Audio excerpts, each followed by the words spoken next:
92.7 big FM पर आप सुन रहे हैं प्यार के किस्से यादों का edit box with Nilesh Mishra में, और मैं आपको सुनाने जा रहा हूँ सम्राट चक्रवर्ती की लिखी कहानी शादी का इश्तिहार, बिना किसी एड ब्रेक के। कल रात से जो बूंदाबांदी शुरू हुई थी सुबह तक नहीं रुकी। दिसंबर की सर्द सुबह, दूर तक सफेद कोहरे की दीवार और उस दीवार में छेद करती सर्दी की बारिश। सफेद सूती पे हल्के गुलाबी चिकन की जरदोजी जैसी सर्दी की बारिश किसी सिम्फनी जैसी लगती है, जैसे सितार के साथ तबले की जुगलबंदी। चाय का कप हाथ में लिए जून बालकनी में खड़ी थी। ऐसे मौसम में भला ऑफिस जाने का मन करता है? लगता है काश एक दिन के लिए सब कुछ बचपन जैसा हो जाता। याद है वो स्कूल के लिए तैयार होके रेनकोट पहन के बस स्टॉप तक जाना, पर बारिश की वजह से जब बस नहीं आती थी तो रेनी डे के बहाने छुट्टी कर लेना, और फिर दोस्तों के साथ सड़क पे जमे पानी पे छप छप करते भीगते भागते छींकते घर लौट आना। सर्दियों में ऐसी बारिश कभी कभार ही होती थी, पर जब होती थी तो ठंड जैसे कई गुना बढ़ जाती थी। फिर रजाई में घुस के गर्मा गर्म प्याज के पकौड़े और साथ में रोज के दूध के बदले अदरक तुलसी गोलकी वाली स्पेशल चाय। आहा, आज जरूर कोई खास दिन होगा, वरना जून को ऐसे ऊल जुलूल ख्याल कम ही आते थे। पर हाँ, मूडी तो थी वो। कभी हंसती तो रुकती नहीं थी और कभी घंटों मुंह फुलाए बैठी रहती, वजह बेवजह। साहब कह रहे थे इस बार वो कड़ाके वाली ठंड नहीं पड़ी, अब पता चलेगा। शांति अम्मा की आवाज सुन के जून पलटी। कहने को तो शांति अम्मा जून की दाई थी, पर माँ के जाने के बाद जून को उन्होंने ही पाला था। जून के पिता की तबादले वाली नौकरी थी, आज यहाँ तो कल कहीं और, पर जून यहीं रही थी, याद शहर में शांति अम्मा के पास। और अब रिटायरमेंट के बाद उसके पापा भी पिछले 3 साल से साथ ही रह रहे थे। हाँ, क्रिसमस तक शायद 5 डिग्री टच कर जाए। पापा को कॉर्नफ्लेक्स दे दिया? जून ने खाली कप टेबल पर रखते हुए अम्मा से पूछा। दीवार से जाले साफ कर रही थी अम्मा, अचानक कैलेंडर के सामने जाके रुक गई। 1 मिनट, आज डेट क्या है? उन्होंने धीरे से पूछा। जून के चेहरे पे हल्की सी मुस्कुराहट आ गई। 22 दिसंबर, उसने कहा। ओहो, अम्मा झूठे गुस्से से बोली। तूने बताया क्यों नहीं? क्या बताती कि आज मेरा जन्मदिन है, मुझको विश करो। और क्या? अच्छा बोल, क्या खाएगी? अम्मा ने कहा। आज तो खिचड़ी और ऑमलेट वाला मौसम है अम्मा, और साथ में अगर सेका हुआ पापड़ मिल जाए तो। पागल है क्या? मैं रात के लिए बिरयानी बना रही हूँ और खीर, ठीक है? तू ऑफिस से लौटते हुए केक ले आना। मैं बच्ची हूँ क्या? 34 की होने वाली हूँ। 34 अम्मा, जून ने हंसते हुए कहा। और कुछ सालों में तो मुझको टिकट पे कंसेशन मिलने लग जाएगा। तुम अब भी बिरयानी और खीर खिलाने में लगी हो। चुप कर। शादी करके जब अपने घर जाएगी ना, तब जैसा मानो वैसा करना। चल, बहुत काम है मुझको, कह के अम्मा जाने लगी। अच्छा, तो अब भी तुमको उम्मीद है? जून ने पीछे से आवाज लगाई। और हाँ, 33 सालों में यह घर मेरा अपना नहीं हुआ। पॉलिटिकल साइंस में एमए करके एक प्राइवेट स्कूल में पढ़ाने लगी थी जून। तनख्वाह कम थी, सो एक स्कूल से दूसरे स्कूल, फिर तीसरे, इस तरह 6-7 साल गुजर गए। फिर पिछले साल हिंदी बेल्ट के सबसे बड़े अखबार प्रभात समाचार में उसको नौकरी मिली। मैट्रिमोनियल कॉलम के लिए शादियों का इश्तिहार लिखने की नौकरी। तैयार होकर घर से निकल रही थी जून। अम्मा ने उसके हाथ में प्रसाद का लड्डू रखते हुए कहा, आज के दिन ऐसे मत जा, एक बार साहब से मिल ले और पैर छू के आशीर्वाद ले लेना। जरूरत नहीं, कह के छाता खोलते हुए जून अपने पिताजी की ओर पीठ करके बस स्टॉप की ओर बढ़ गई। आप सुन रहे हैं प्यार के किस्से यादों का edit box with Nilesh Mishra में, सिर्फ 92.7 बिग एफएम पर। ऋषिकेश ने आज ऑफिस से छुट्टी ले ली थी। 6 महीने पहले ही कानपुर से याद शहर ट्रांसफर होके आया था वो। यहाँ वीकडेज पे ऑफिस के काम से फुर्सत नहीं मिलती थी, और वीकेंड में कभी शेयर एफडी का हिसाब तो कभी घर का राशन। खुद के लिए वक्त ही नहीं निकाल पाता था। इधर रात भर की बारिश के बाद सुबह खुद इतनी अलसाई थी कि दूसरों को क्या जगाती। ऋषि ने लेटे लेटे ही बिस्तर के बगल वाली खिड़की का पर्दा हटाया। शीशे पर बरसती छींटों को देखकर उसका मन एक गहरे खालीपन से भर गया। एहसास कई बार बेवजह होता है, यूं ही मन भारी होने लगता है, जैसे कुछ खो रहा हो, बस यूं ही, जैसे कैलेंडर का आखिरी पन्ना पलटना, जैसे ट्रेन की खिड़की से उस छोटे से बेनामी स्टेशन को गुजरते हुए देखना जहां ये ट्रेन रुकती नहीं, जैसे दिवाली के अगले दिन फर्श पे बिखरी बची खुची रंगोली या चौखट पर 2-4 बासी दिए, जैसे सर्दी की भीगी अलसाई कपकपाती सी आज की सुबह।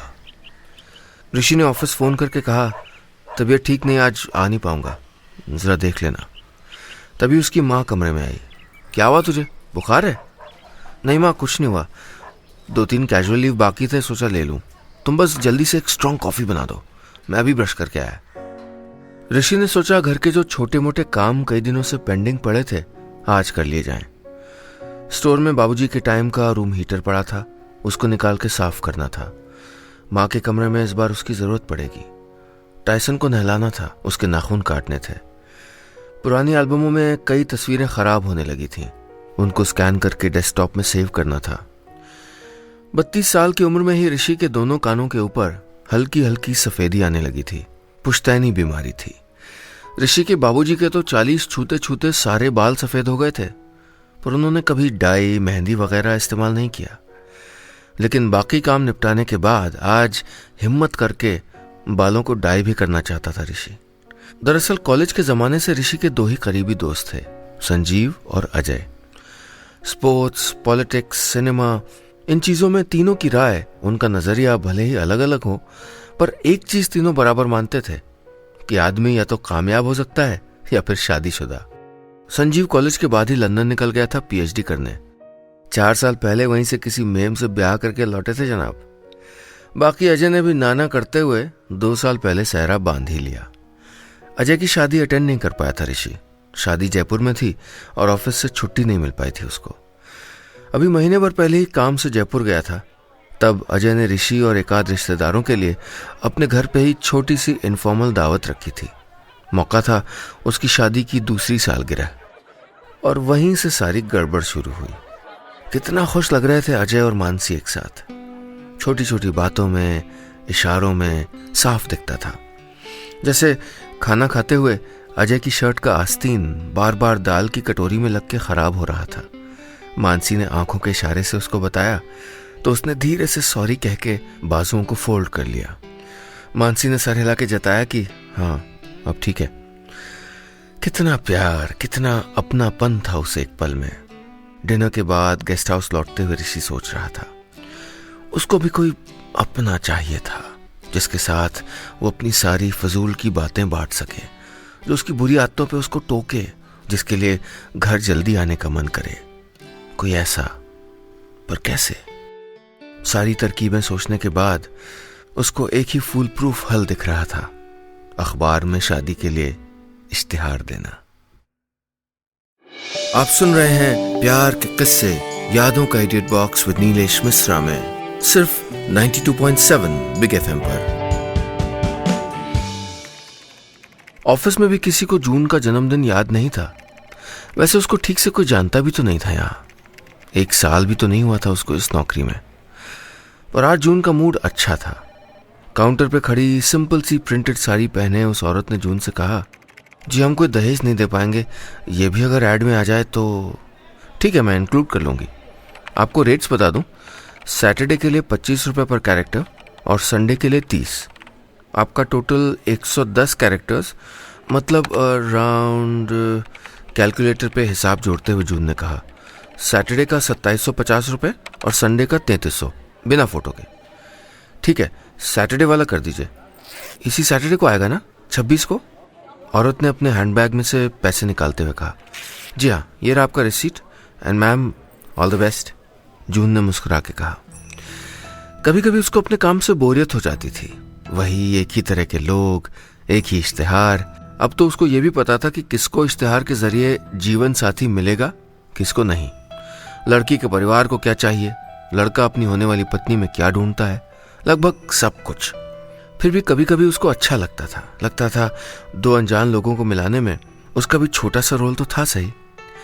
अभी परसों ही तो सिविल लाइन से एक सज्जन आए थे।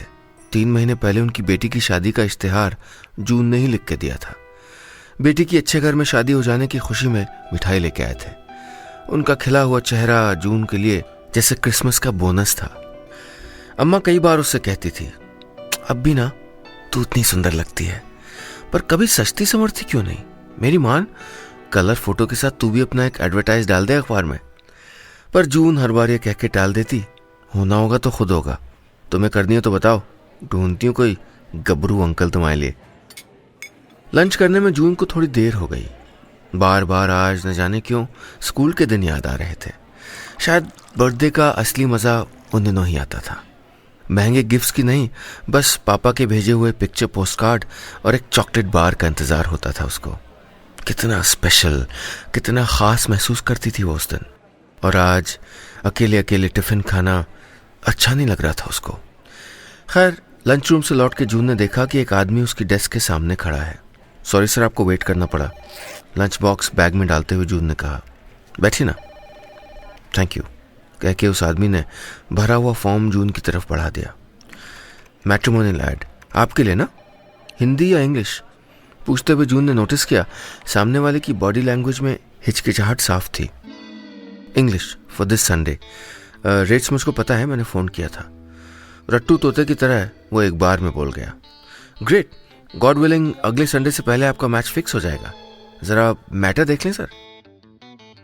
जवाब नहीं आया तो जून ने फॉर्म से नजर हटा के ऊपर देखा। वो आदमी बार बार अपने बाल सही किए जा रहा था। सर, जून ने दोबारा पूछा, आपके ऐड का मैटर चेक कर ले? जी, ऋषिकेश शर्मा, एज 32, एक MNC में असिस्टेंट प्रोडक्शन मैनेजर हूँ। मेरी हॉबी फोटोग्राफी है। अपना घर है, अपनी गाड़ी है, घर में बस माँ है, और हाँ सॉरी, एक पालतू कुत्ता भी, मिक्स ब्रीड का, टाइसन। जून को हंसी आ गई। उसको हंसता देख के ऋषि और झेप गया। उसके हाथ अपने आप ही उसके बालों तक पहुंच गए। लेट इट बी कहते हुए वो हिचक के खड़ा हो गया। क्या हुआ सर? जून ने कहा। सॉरी, आपका टाइम वेस्ट किया, कह के ऋषि तेजी से अखबार के ऑफिस के बाहर निकल गया। आप सुन रहे हैं प्यार के किस्से, यादों का edit box with Nilesh Mishra में, सिर्फ 92.7 बिग FM पर। ऋषि को खुद पे गुस्सा आ रहा था। शादी करने के लिए प्यार होना जरूरी है, और आखिरी बार कब प्यार किया था उसने? शायद ग्रेजुएशन सेकेंड ईयर में, वो भी एक तरफा। अब तो उस लड़की का सरनेम तक याद नहीं, बस इतना याद है कि उसकी नीली आंखों पे मर मिटा था वो। बस 2 साल चुपचाप मरता ही रहा, मोक्ष की प्राप्ति कभी नहीं हुई। मतलब जब टाइम था तब तो कुछ किया नहीं, अब सोच समझ के प्लान करके थोड़े किसी से प्यार कर सकता था कि कल से मुझे HR वाली टीना के प्यार में पड़ जाना है। और ऑफिस के किसी कलीग से प्यार, खबरदार, कभी नहीं। 50 रूमर और मैनेजमेंट का डंडा अलग से। पर कलीग्स के अलावा उसका कोई सोशल सर्कल भी तो नहीं था। माँ से भी नहीं कह सकता था कि माँ शादी करनी है, मेरे लिए लड़की देख लो। अपना सीरियल वीरियल छोड़ के वो सबसे पहले तो सारे रिश्तेदारों को फोन करके बताती, फिर बिल्डिंग के हर फ्लैट में जा जा के पता करती कि किसी ने कोई विवाह योग्य कन्या तो नहीं छुपा रखी। ऋषि का घर से निकलना मुश्किल हो जाता। ले दे के यही रास्ता उसको ठीक लगा था। शादी का इश्तेहार लगा था, 2-3 लड़कियों से मिल लेगा, कोई पसंद आएगी या किसी को वो पसंद कर लेगा तो बात आगे बढ़ाई जाएगी, फिर महीने 2 महीने में माँ को बता देगा। प्यार का क्या है, वो तो शादी के बाद भी हो सकता है। उसको क्या पता था कि शादी का एक ऐड देने में उसकी हालत इतनी खराब हो जाएगी। कहीं दोस्तों को या ऑफिस में पता चल गया तो कितना मजाक उड़ाएंगे उसका। और अगर उसके ऐड का एक भी रिस्पॉन्स नहीं आया तो सेल्फ एस्टीम की तो धज्जियां उड़ जाएंगी, सुसाइड करने का भी मन हो सकता है। कार का दरवाजा खोला ही था ऋषि ने कि पीछे से किसी की आवाज आई। सुनिए, 1 सेकेंड। वही काउंटर वाली लड़की थी। वो, आप इतने कॉन्शियस हो रहे थे इसलिए मुझको हंसी आ गई। आई एम सॉरी, उस औरत ने कहा। वो एक्चुअली मैंने ऐसे पहले कभी ऐड नहीं दिया ना, इसलिए थोड़ा नर्वस हो गया था। सर, जनरली पहली बार ही आखिरी बार होता है, क्योंकि फिर जो होता है उसके बाद आदमी कुछ करने के लायक नहीं रह जाता। क्या क्या होता है? ऋषि ने डरते डरते पूछा। शादी, कह के वो हंस पड़ी, फिर हंसती रही। इस बार ऋषि भी हंस पड़ा। जून ने हाथ आगे करते हुए कहा, हाय, मेरा नाम जून मलिक है और सर आप अंदर चल के मेरी शिकायत कर सकते हैं। ऋषि कार का दरवाज़ा लॉक करते हुए बोला, वो तो मैं करूँगा, पहले आप मेरी नैया पार लगा दीजिए, चलिए। चलते चलते ऋषि ने कहा, पता है मैं भी शादी के बारे में कुछ ऐसा ही फील करता था, सोचता था मैं तो कभी ना करूँ ये गलती। अंदर आके डेस्क के पीछे अपनी जगह लेते हुए जून ने यूं ही पूछ लिया, तो फिर आप क्यों कर रहे हैं ये गलती? ऋषि ने कुर्सी खींचते हुए कहा, या तो आपकी मार्केटिंग स्किल्स बहुत ख़राब हैं या फिर आपका अपना एक्सपीरियंस। नहीं, मुझे अपना कोई एक्सपीरियंस नहीं है। I am not married. Shall we continue sir? Sure. और प्लीज़ ये सर मत करें, 32 के बजाय ऑलरेडी 42 का फील करने लगूंगा। ओके, जून ने मुस्कुरा के कहा, आपकी हाइट 5'10", यूपी के हैं, ठीक है, और लड़की कैसी होनी चाहिए? मतलब स्लिम, गोरी, नौकरीशुदा, होमली, कैसी?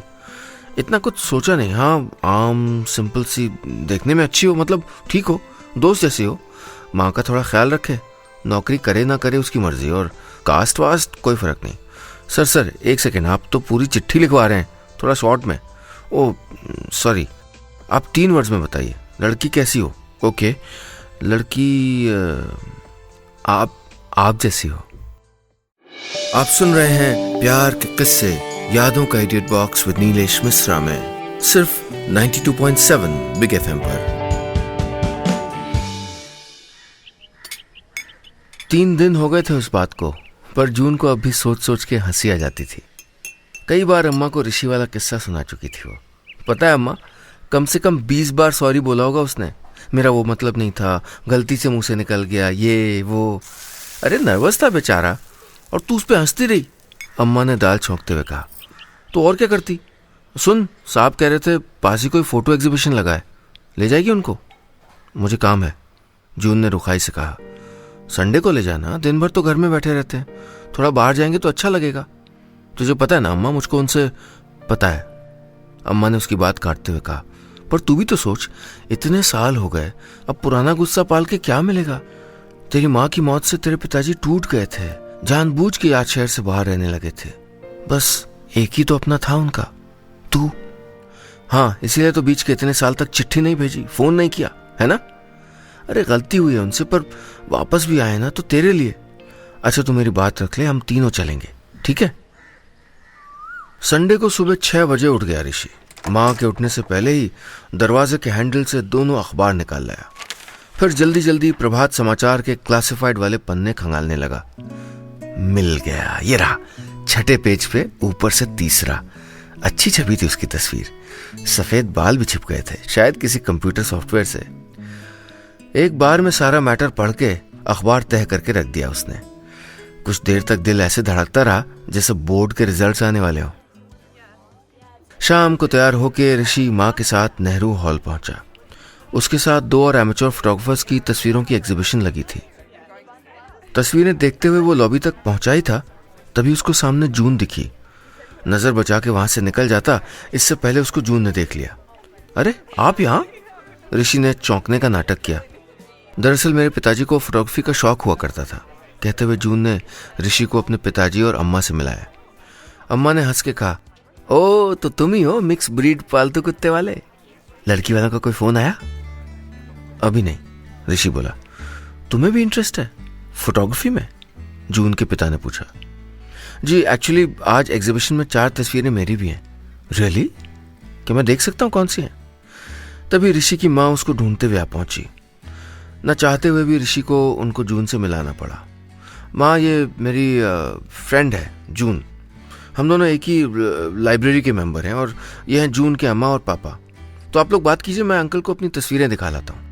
जाते हुए उसने जून को इशारा किया कि वो मामला संभाल ले। जून समझ गई कि ऋषि ने अपनी माँ को शादी के इश्तिहार के बारे में नहीं बताया था। एग्जीबिशन के बाद जून की फैमिली को घर ड्रॉप करके लौट रहा था ऋषि। बगल की सीट से माँ ने अचानक पूछा, बताया क्यों नहीं मुझे? एफएम का चैनल बदलते बदलते रुक गए वो। क्या? कब से चल रहा है सब? क्या सब? नाटक मत कर। तुझको पसंद है तो मुझको भी पसंद है, अच्छी लड़की है जून। क्या? ऋषि को हंसी आ गई। तुम पागल तो नहीं हो? ओह तो तुम लोग सिर्फ अच्छे दोस्त हो। माँ उतने अच्छे दोस्त भी नहीं है। अच्छा, लेकिन उसको तो तेरे बारे में काफी कुछ मालूम है। कैसे? मुझे नहीं पता, मैं ड्राइव कर लूं। ऋषि को खींचता देख माँ चुप हो गई। रात को डिनर के बाद प्लेट साफ करते हुए ऋषि बोला, और आधे घंटे में तुम्हें पता भी चल गया कि वो अच्छी लड़की है? माँ ने कुछ नहीं कहा, बस हल्के से मुस्कुरा के गर्दन हिला दी। 4 दिन बाद वॉलेट से जून का कार्ड निकाल के ऋषि ने उसका नंबर मिलाया। हेलो जून। ऋषि है। हाँ, कैन वी मीट? आप सुन रहे हैं प्यार के किस्से यादों का edit box with Nilesh Mishra में, सिर्फ 92.7 बिग एफएम पर। कमरे में घुस के अम्मा ने देखा कि जून फोन पे किसी से बात कर रही थी।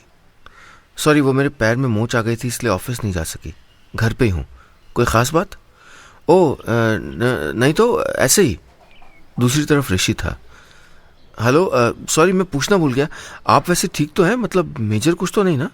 नहीं, आई एम फाइन थैंक्स, कह के जून ने फोन रख दिया। 10 मिनट बाद एक थैली सेब हाथ में पकड़े जून के बिस्तर के सामने बैठा था ऋषि। ऐसी क्या बात की थी तुमने? वैसे उस दिन के बाद से तो तुम कह ही सकती हो ना। वैसे भी मैं तुमसे 2 साल बड़ी हूं, सो एनीवे, तुम ऑफिस बंद करके मेरे घर पहुंच गए, क्यों? एक्चुअली मैं थोड़ा मुश्किल में हूं, ऋषि ने हिचकिचाते हुए कहा।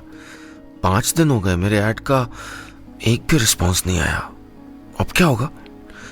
जून किसी तरह अपनी हंसी दबाते हुए बोली, अच्छा तो कल सुबह तक वेट कर लेते हैं, वरना इस संडे को गॉड विलिंग एक सॉलिड ऐड और डाल देंगे, ओके? तभी अम्मा पीछे से आ गई। बेटा, उन्होंने ऋषि से कहा, साहब तुम्हें जरा अपने कमरे में बुला रहे हैं। शाम को टीवी पे पुरानी वाली चुपके चुपके आ रही थी। बड़े दिनों बाद जून अम्मा और पिताजी के साथ बैठ के कोई फिल्म देख रही थी। एक वक्त था जब चुपके चुपके, गोलमाल, आनंद, इन फिल्मों के डायलॉग्स पिताजी को ज़बानी याद थे। और आज जून ने कनखियों से देखा, उनकी नज़र टीवी स्क्रीन पे नहीं, वो खिड़की से एकटक बाहर देख रहे थे। एक जोड़ी कोरी, बेपता, बूढ़ी आंखें पता नहीं क्या ढूंढ रही थी। अगली शाम को जून ऑफिस से लौटी तो अम्मा गेट पे ही खड़ी थी। उन्होंने उसको चुप रहने का इशारा किया और पिताजी के कमरे की ओर ले आई। अधखुले दरवाजे से झांक के जून ने देखा, कैमरा हाथ में पकड़े पिताजी हंस रहे थे, कुछ कह रहे थे और उनके सामने ऋषि खड़ा था। अच्छा लगा जून को। शुक्र है पिताजी हंसना बोलना भूले नहीं है, उसने कहा। अम्मा बोली, वो हंसना बोलना चाहते हैं जून, साथ में कोई हो तो सही, वरना लोग पागल कहेंगे। कुछ एक एहसास लफ्ज छीन लेते हैं। जून से भी कुछ बोला नहीं गया। अरे कुछ नहीं, जलेबी का टुकड़ा मुंह में रखते हुए ऋषि जून को समझा रहा था। ये जो एनालॉग SLR कैमराज है ना, इनके पार्ट्स आजकल मिलते नहीं है। तुम्हारे पापा के पास जो कैमरा है FM2 ग्रेट कैमरा, वो खराब पड़ा था। मैं ये सब खुराफात करता रहता हूँ, तो मैंने ले जाके सही कर दिया। Not a big deal. Thanks Rishi. What thanks? पता है बदले में उन्होंने मुझको अपना एक रेयर लेंस दिया यूज करने को। ओके, जून ने हंसते हुए कहा। वैसे लगता है फाइनली लड़की वालों के कॉल्स आने लग गए हैं, तभी मूड इतना अच्छा है, क्यों? जी नहीं, क्योंकि मैंने वो मिस्ट्री सॉल्व कर लिया है। एड में मेरा फोन नंबर ही गलत छपा है, 4430 की जगह 4480। सो किसी लड़की के बाप के पास मेरा सही नंबर है ही नहीं, और ना ही मैं कोई और ऐड देने वाला हूं। होना होगा तो खुद ही होगा। शनिवार की सुबह ऋषि माँ के साथ बैठ के नाश्ता कर रहा था, तभी उसका फोन बजा। ऋषिकेश शर्मा की माताजी से बात हो सकती है? दूसरी तरफ से भारी मर्दानी आवाज आई। क्या काम है? वो शायद अपने बेटे की शादी के लिए लड़की ढूंढ रही हैं। कोई ऐड आया था अखबार में। जी कहिए, मैं ही वो बेटा हूँ, मैंने ही ऐड दिया था। मगर आपको नंबर... सुनिए, ऋषि की बात काटते हुए उन्होंने कहा, मैं लड़की का पिता हूँ और डायरेक्टली आपकी माँ से ही बात करना चाहता हूँ। I insist. माँ ने इशारे से पूछा, क्या हुआ? ऋषि को समझ ही नहीं आया क्या कहे। फोन माँ को पकड़ा के वो बाहर आ गया और तभी उसको याद आया कि इस शहर में बस एक ही लड़की थी जिसके बाप के पास उसका सही नंबर था। अनजाने में उसके होंठों पे हंसी आ गई। सही कहा था जून ने। लगता है संडे से पहले उसका मैच फिक्स हो जाएगा, गॉड विलिंग।